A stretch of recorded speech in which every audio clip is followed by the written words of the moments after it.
आज के एपिसोड की शुरुआत में माहौल बेहद तनावपूर्ण दिखाई देता है। सभी लोग परेशान और बेचैन नजर आते हैं, खास तौर पर अनुपमा, जो एक बार फिर से ईशानी को ढूंढने के लिए निकलने ही वाली होती है कि तभी अचानक ईशानी खुद वहां आ जाती है। उसे देखकर सभी के चेहरे पर हैरानी साफ झलकती है। सभी लोग तेजी से उसके पास दौड़ते हैं और उसकी हालत देखकर घबराहट में सवाल पूछने लगते हैं। पाखी भी ईशानी से जानना चाहती है कि उसके साथ आखिर क्या हुआ, लेकिन ईशानी पूरी तरह चुप रहती है। उसे बैठाकर सब उसकी चिंता जताते हैं। परी, जो खुद काफी डरी हुई है, ईशानी से पूछती है कि आखिर किसने उसकी मदद की, तो ईशानी धीमे स्वर में बताती है कि राघव ने उसे बचाया है। यह सुनते ही राघव भी वहां आ जाता है और सब लोग आश्चर्यचकित रह जाते हैं। अनुपमा राघव को तहे दिल से शुक्रिया कहती है और ईशानी को गले लगाकर उसे भरोसा दिलाती है कि अब सब कुछ ठीक हो जाएगा, वह उसे संभाल लेगी। लेकिन हालात इतने आसान नहीं होते। ईशानी अनुपमा को खुद से अलग करते हुए गुस्से में कहती है कि अगर अनुपमा ने उन गुंडों पर हमला नहीं किया होता तो यह सब नहीं होता। वह कहती है कि वह खुद उनसे निपट सकती थी, चाहे जैसे भी, लेकिन अनुपमा की हरकत की वजह से अब वे लोग उसे नहीं छोड़ेंगे और उसकी जिंदगी बर्बाद कर देंगे। ईशानी अपनी तकलीफ और गुस्से में अनुपमा को ही दोष देती है और वहां से चले जाती है। अनुपमा, जो ईशानी की हालत देखकर खुद पहले से दुखी थी, अब ईशानी की बात सुनकर स्तब्ध रह जाती है। ईशानी अपने गुस्से और दुख के बीच खुद को एक कमरे में बंद कर लेती है। शाह परिवार चिंता में डूब जाता है। कमरे के अंदर से ईशानी की चीखें और गुस्से की आवाजें आती रहती हैं। पाखी, जो हमेशा मौके की तलाश में रहती है, दरवाजे के बाहर खड़ी होकर ईशानी को समझाने की कोशिश करती है कि वह कोई गलत कदम न उठाए, लेकिन ईशानी का गुस्सा थमने का नाम नहीं लेता। इसी बीच अंश आता है और पाखी को सलाह देता है कि वह ईशानी को उनके हाल पर छोड़ दे, वे उसे संभाल लेंगे। पाखी अनमने मन से वहां से चली जाती है, लेकिन जाते जाते फिर से अपनी आदत के मुताबिक अनुपमा पर ही सारा दोष मढ़ती है। वह कहती है कि जब आपसे कुछ संभलता नहीं है तो आपको उन गुंडों से भिड़ने की जरूरत ही क्या थी। इस बार अनुपमा भी चुप नहीं रहती। वह गुस्से में जवाब देती है कि जब बाजार के बीचों बीच ईशानी के हाथ में नशे का पाउडर जबरदस्ती थमा दिया गया था, तब क्या वह चुपचाप तमाशा देखती रहती? उसने वही किया जो एक माँ को करना चाहिए था।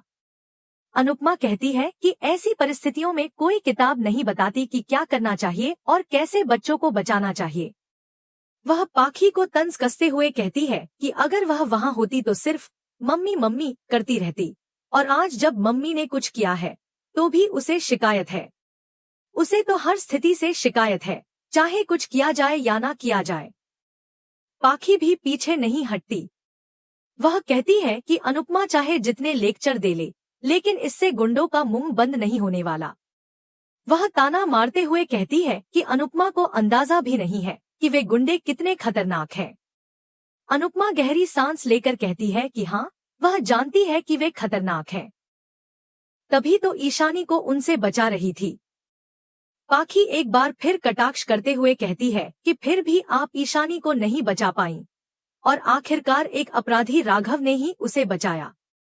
प्रेम और बापूजी पाखी को शांत रहने के लिए कहते हैं, लेकिन पाखी आग बबूला होकर बोलती है कि सारी परेशानी की जड़ अनुपमा ही है। वह आरोप लगाती है कि अनुपमा ने न सिर्फ ईशानी की जिंदगी खराब की है, बल्कि अपनी बेटी राही की भी। यह सुनकर अनुपमा का चेहरा सफेद पड़ जाता है। माहौल में अचानक सन्नाटा छा जाता है। तभी राघव, जो अब तक चुप था, गुस्से में चिल्लाता है कि पाखी गलत बोल रही है। लेकिन पाखी उसे फटकारते हुए कहती है कि उसने भले ही उसकी बेटी को बचाया हो, लेकिन इससे उसे शाह परिवार के निजी मामलों में बोलने का कोई हक नहीं मिल जाता। प्रेम बीच में हस्तक्षेप करते हुए पाखी को थोड़ा लिहाज रखने के लिए कहते हैं, लेकिन राघव व्यंग्य से कहता है कि जो अपनी माँ का लिहाज नहीं करती, वह किसी और का क्या करेगी। राही भी अब गुस्से में आ जाती है। वह राघव को चुप रहने के लिए कहती है और उसे याद दिलाती है कि जो कुछ भी उसने किया है, उसे वह कभी माफ नहीं कर सकती, चाहे उसकी माँ उसे सिर पर बैठा ले। राघव टूटे स्वर में सफाई देता है कि उसने जो भी किया वह गलतफहमी में किया। उसे किसी ने यह गलत खबर दी थी कि उसकी पत्नी जिंदा है और अंधेरे में उसने राही को पंखुड़ी समझकर हमला कर दिया। अनुपमा, जो अब तक ध्यान से सब कुछ सुन रही थी, घबराने लगती है कि कहीं राघव कोठारी परिवार का कोई राज न खोल दे।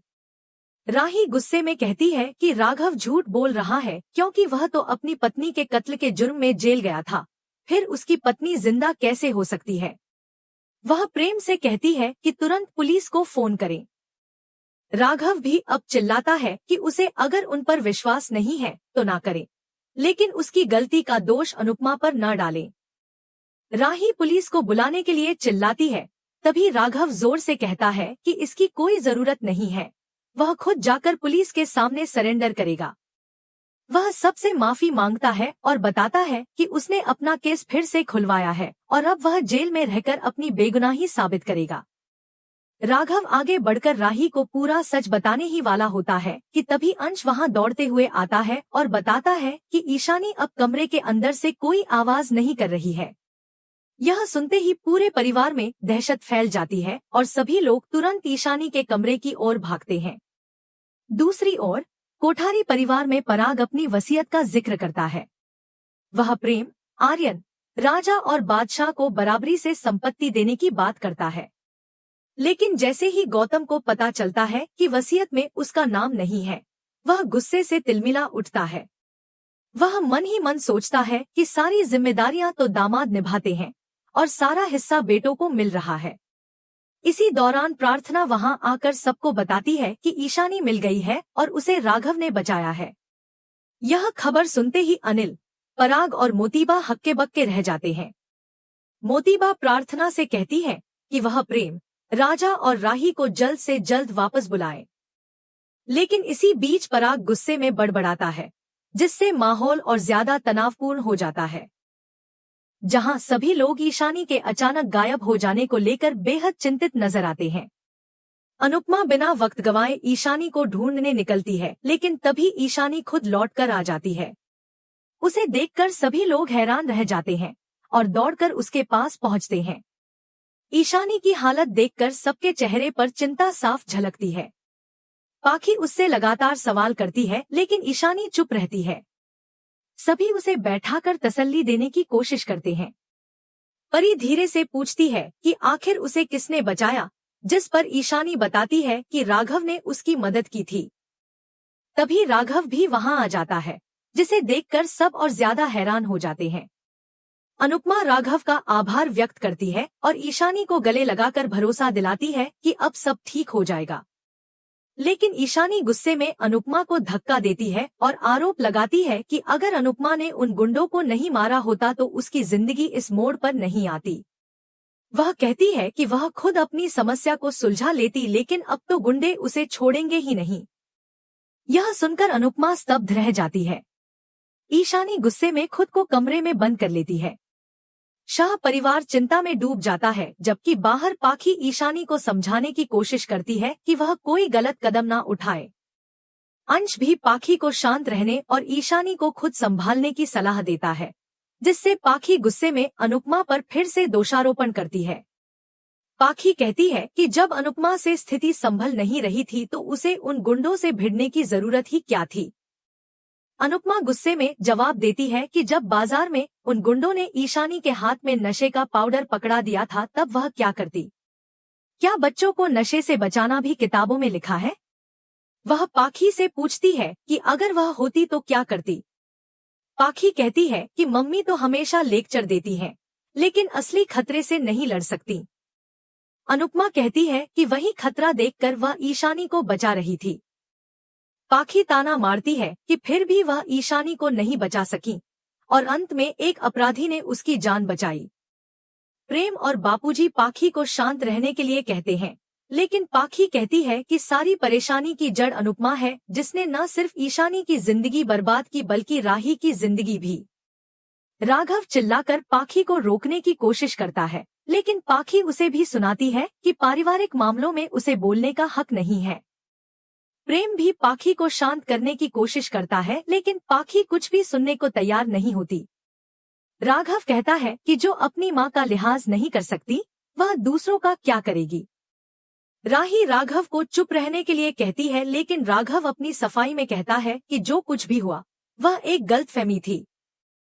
उसे किसी ने कहा था कि उसकी पत्नी जिंदा है और अंधेरे में उसने गलती से राही को पंखुड़ी समझ लिया।